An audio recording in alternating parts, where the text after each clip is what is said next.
स्वागत करती हूँ। आइए देखते हैं आज की हेडलाइंस। वाड़ी का अंबेडकर नगर पीलिया की चपेट में, 2 माह से नागरिक पीलिया से ग्रस्त, 2 युवकों की पीलिया से मौत होने की जानकारी। मंगलवार को भी एक महिला की मौत होने की जानकारी मिली। अंबेडकर नगर में दूषित जलापूर्ति के कारण पीलिया जैसी भयंकर बीमारी होने का आरोप राष्ट्रवादी नेता संतोष नरवाड़े ने लगाया। सुनते हैं क्या कहते हैं नरवाड़े व नागरिक। देखते हैं सौरभ पाटील की रिपोर्ट। दूषित पाण्यामुळे 2 नागरिकांचा जीव गेलेला आहे। या संदर्भामध्ये नगर परिषदला राष्ट्रवादीचे सामाजिक न्याय विभागाचे जिल्हा अध्यक्ष यांनी तक्रार केली होती। यात आपण त्यांचं मत घेऊया। नमस्कार। सर्वप्रथम सांगायचे म्हणजे की गेल्या 3-4 महिन्यापासून 4 महिन्यापासून वाडी नगर परिषद हे आंबेडकर नगरमध्ये पाण्याविषयी एकदम गाढ झोपेत आहे। त्यांना आंबेडकर नगरच्या जनतेशी काही करायचं नाही। त्यांच्या आरोग्याशी खेळणं चालू आहे। मागे 20/2/2019 ला राष्ट्रवादीतर्फे भव्य मोर्चा या नगर परिषदवर पाण्यासाठी नेण्यात आला होता। त्या मोर्चामध्ये सगळी सविस्तर माहिती या सीओना मुख्याधिकाऱ्यांना देण्यात आली, पण त्या 20/2/2019 नंतर त्यांनी काही नियोजन केलेलं नाही। आणि त्याचबरोबर 21/2/2019 ला दुसऱ्याच दिवशी त्यांनी जे टँकर पाठवले ते त्या गढूळ टँकर पाठवले, गढूळ पाण्याचे टँकर पाठवले। आणि त्या गढूळ पाण्याच्या टँकरमध्ये आम्ही 2 ग्लासमध्ये पाणी घेऊन लॅबोरेटरीमध्ये चेक करून ते 80 ते 90% पाणी ते गढूळ होतं। दूषित पाणी हे मुख्याधिकारी आंबेडकर नगरमध्ये या पूर्ण वाडीवासियांना दूषित पाणी देत आहे। मुख्याधिकारी यांना सर्वस्वी जबाबदारी या वाडी नगर परिषदचा मुख्याधिकारी आहे। आणि हे सत्ताधारी झोपलेले आहेत। सत्ताधारी खासदार श्रीमान तुमारे साहेब झोपलेले आहेत। सत्ताधारी आमदार समीर मेघे झोपलेले आहेत। सत्ताधारी याचे नगर परिषदेचे पदाधिकारी सगळे झोपलेले आहेत। या आंबेडकर नगर विषयी कोणाला काही पडलेलं नाही। आज त्या माझ्या तक्रारीला जर तुम्ही बरोबर घेतला असतं तर आज त्या माझ्या 2 युवकांचा बळी गेलेला नसता। त्या आंबेडकर नगरमध्ये एक महेश कुळे नावाचा युवक माझा मरण पावला। दुसरा एक धनसरे नावाचा मुलगा मरण पावला। या मुलगा हे 2 तरुण मरण्यात आले। त्या पिलियामुळे मरण्यात आले। तिसरी आणखी घटना एक कल्पना राऊत म्हणून मुलगी एक वारलेली आहे। आणखी कमीत कमी 100 लोक आजारी पडलेले आहेत त्या पिलियामुळे। ही नगर प्रशासन झोपेत आहे, गाढ झोपेत आहे।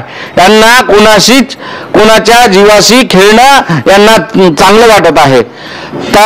तात्काळ या माननीय जिल्हाधिकारी साहेबांना या WIS न्यूज तर्फे माझी विनंती आहे की लवकरात लवकर या अशा सीओना निलंबन करून त्यांच्या जागी चांगला मुख्याधिकारी नियुक्त करावा व या आंबेडकर नगरच्या दूषित पाण्याच्या थांबून त्यांना स्वच्छ शुद्ध पाणी देण्याची कृपा करावी। मेरा नाम है गुलशन किशोर तैमूर ने। ये पानी की वजह से काफ़ी लोगों को तकलीफें हो रही है।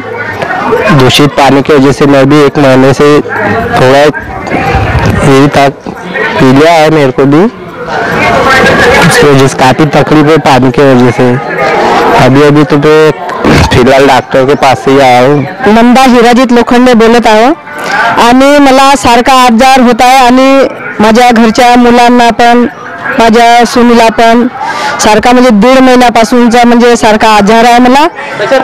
कशाचा म्हणजे पिलियाचा आणि पाण्यामुळे म्हणजे नरड्यामध्ये खास येतो आणि सर्दी आणि पिलिया आणि दवाई डॉक्टरची पण केली आणि म्हणजे दवाई बाहेरची पण केली। माझं नाव आकाश भुरे आहे, आकाश आसाराम भुरे। मला 1 महिन्यापासून पिलिया आहे। हा पाण्याच्या वजह तर आता दवाई चालू आहे माझी आणि आता आराम आहे थोडा। माझं नाव छायाबाई बारसराव रंगारी आहे। मी चंद्रमणी चौकामध्ये राहते. मला पिलियाचा आजार झाला आहे आणि 2 महिने झाले आमच्या नळाला पाणी येत नाही. टँकरचं पाणी येते आणि ते शुद्ध राहत नाही आणि माझ्या गळ्याला त्रास आहे, सर्दी खासी आहे आणि मी लता मंगेशकर मध्ये गेली. माझं नाव राजेश यादवराव देशव्रतार.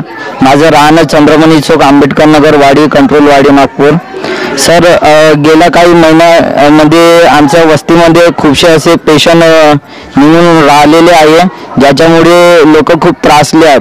कारण का सर, एक टाइम खातात आणि 2 टाइम, एक टाइम बनवतात आणि 2 टाइम खातात आणि त्याच्यामुळे रोगराई पसरल्यामुळे, पाण्यामुळे रोगराई पसरल्यामुळे त्यांचे जे फायनान्शियल मेंटेनन्स आहे ते कुठे ना कुठे बिघडले आणि या पैशाच्या अभावामुळे गरीब लोक बराबर ट्रीटमेंट करत नाही आणि त्यामुळे कुठे ना कुठे त्यांचे जीव चालले जातात.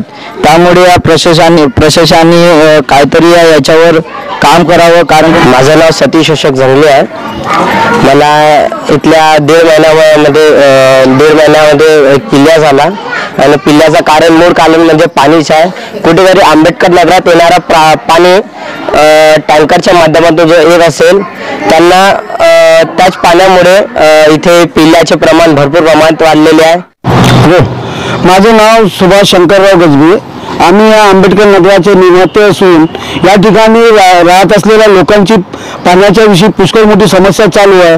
या ठिकाणी जे 2 ते 3 महिन्यापासून लोक पाण्याच्या टेन्शनवर कुठून पाणी आणतात आणि कुठून आंबेडकर नगरातील रहिवाशांना पाणी पाजतात हेच आम्हाला समजत नसून आज वाडी परिस्थिती विभागातील कम से कम नाही काही तर 70% म्हणजे 70 लोकांच्या नावासहित वाडी टेकडीवाडीपर्यंत ज्या ठिकाणी पिलियाचं औषध घेऊन लोक असून त्यापैकी कम से कम 3 लोक मृत्युमुखी पडलेले असून त्यांचं पहिलं नाव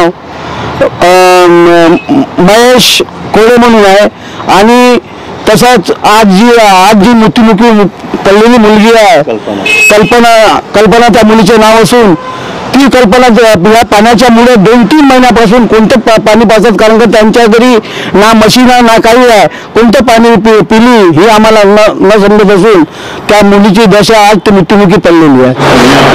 आंबेडकर नगरमध्ये गेल्या 2 महिन्यापासून दूषित पाण्याचा पुरवठा होत असल्या कारणाने आंबेडकर नगर येथील 2 युवकांचा काल मृत्यू झाला आणि आज सुद्धा एका महिलेचा मृत्यू झाल्याची बातमी आमच्याकडे आलेली आहे. माझ्यासोबत आहे नगर परिषद वाडीचे नगराध्यक्ष प्रेमजी झाडे. त्यांच्याकडून आपण जाणून घेऊया या पिलियाच्या संदर्भात. सर, तुम्ही काय सांगणार या पिलियाच्या संदर्भात? 2 लोकांचा मृत्यू झालेला आहे आणि आज पण झालेला एका महिलेचा, या संदर्भात काय? आंबेडकर नगर वाडी परिसरामध्ये वाडी शहरात असलेली भीषण पाणी टंचाई लक्षात घेता आम्ही नागरिकांना टँकरद्वारे पाणी पुरवठा करण्याचं काम नगर परिषदच्या माध्यमातून करतो आहे. व संबंधित कंत्राटदार ज्या विहिरीमधनं पाणी पुरवठा करतोय त्या विहिरीमध्ये ब्लिचिंग पावडर टाकल्यानंतरच ते पाणी टँकरमध्ये भरून नागरिकांना देण्याचं काम नगर परिषदच्या माध्यमातून होत आहे. अत्यंत दुर्दैवी बाब आमच्यासाठी म्हणता येईल वाडी नगर परिषदेच्या इतिहासातील की या परिसरातील एका युवकाचा जॉन्डिसमुळे मृत्यू झाला असं आज पेपरला बातमी पाहायला मिळाली. व या संदर्भात नागरिकांमध्ये रोष आहे की पाण्यामध्ये कुठेतरी जीवनदायी आरोग्य घटक नसल्यामुळे व दूषित पाणी असल्यामुळे जॉन्डिस या रोगाची साथ आंबेडकर नगरमध्ये आलेली आहे.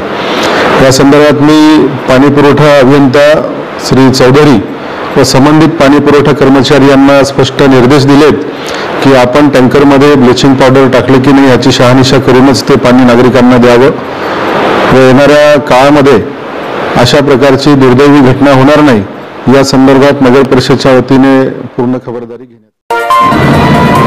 आज के लिए बस इतना ही. फिर मिलेंगे एक विशेष खबर के साथ. तो हमारे चैनल को लाइक करें, सब्सक्राइब करें, फेसबुक, ट्विटर और इंस्टा पर भी देखें और हमारी वेबसाइट है www.worldhindinews.in पर भी आप हमारी सारी जानकारी